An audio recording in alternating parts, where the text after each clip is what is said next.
Hey YouTube, it's Lieth, and today I'm going to tell you guys about 5 things that I love about my car.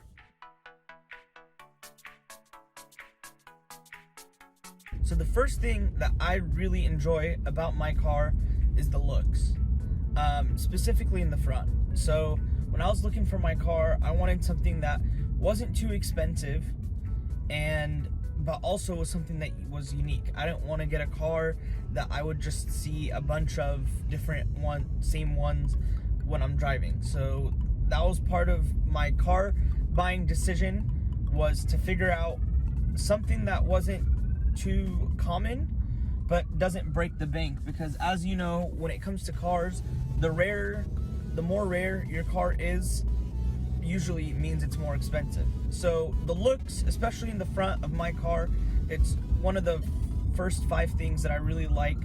But overall, that's really what strikes me the most. Number 2, this one is usually overlooked, and I think a lot of you guys might not think that this is one of the top 5 things that I like the most about my car, but it's the fact that I have 2 exhaust tips, one on each side.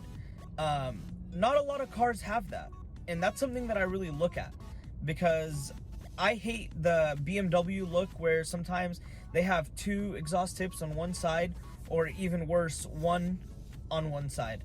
So I have to have at least 1 exhaust on each side, and you know, if you have a quad exhaust, it looks even nicer. So that's really cool. That's one thing that I really needed too, was just for the looks of the car. That's like a deal breaker almost. Number 3. So the third thing that I really like about my car is the handling. And this it's hard to explain unless you drive the car, but it's definitely a driver's car.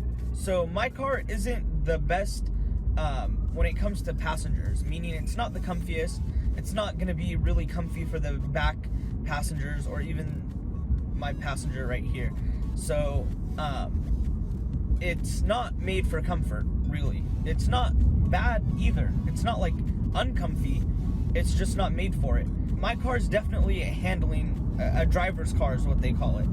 And that's one thing that, like I said, it can't really be explained, but if I had to explain it, my car just handles really nice.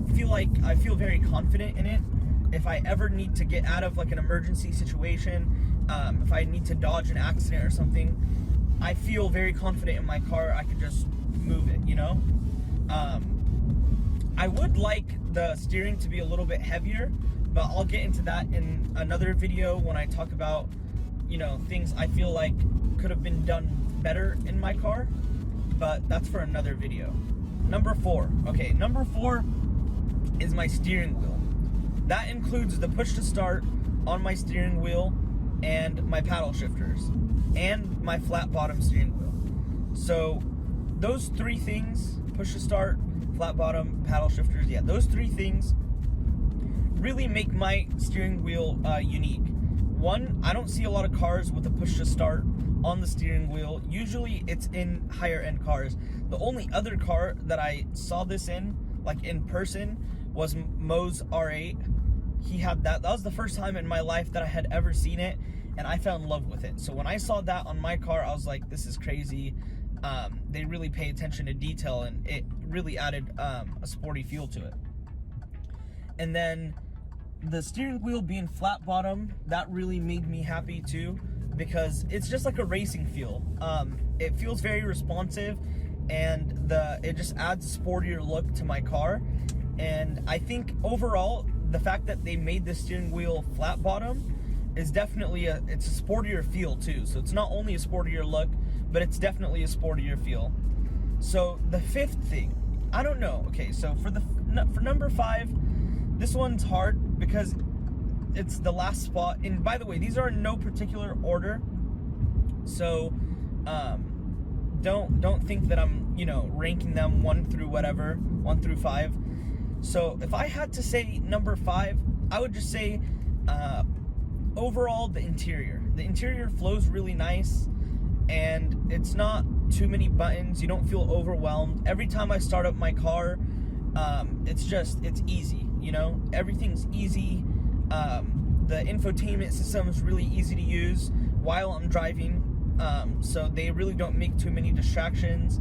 Everything is just in arm's reach, you know. I would have liked my car to have a touchscreen. So this is a 2018 model. I would have liked a touchscreen, but I didn't get one with this car. It's not a deal breaker, but if I did have a touchscreen, I could tell you for sure it would make this car, practicality wise, I don't think there's a better car out there for just how nice the interior flows, and like I said, how easy everything is. Not too many buttons, just a really clean, sleek look, very easy to use. And those are the 5 things that I love about my Alfa Romeo Giulia. So to recap, I said the looks, specifically in the front end. The handling, it's definitely a driver's car, very enjoyable for the driver. I don't know how enjoyable it is for the passengers, but I haven't had anyone complain. And it's not like I'm hauling around a lot of people all the time, you know, just very rarely I have a lot of people in my car. So looks, handling, I said the exhaust tips too, so I have to have one exhaust on each side because it really just completes the look of my car. And I promise you guys that I will never own a car in the future that doesn't have at least one exhaust on each side. Hopefully the next car will have a quad exhaust, which is 2 on each side. That'll really complete the sporty look. And then how practical the interior is, how clean it is, that's another thing. And of course, my steering wheel. And just to let you guys know, my steering wheel was actually one of the biggest deal breakers for me in looking for a car, because that's what you're holding the most. You're literally only using your steering wheel. If you're being very simple about it, that should be your most important thing. So having a car that has a good steering wheel for me was like, if I don't have a good steering wheel, if I don't like the steering wheel, then I'm not getting the car.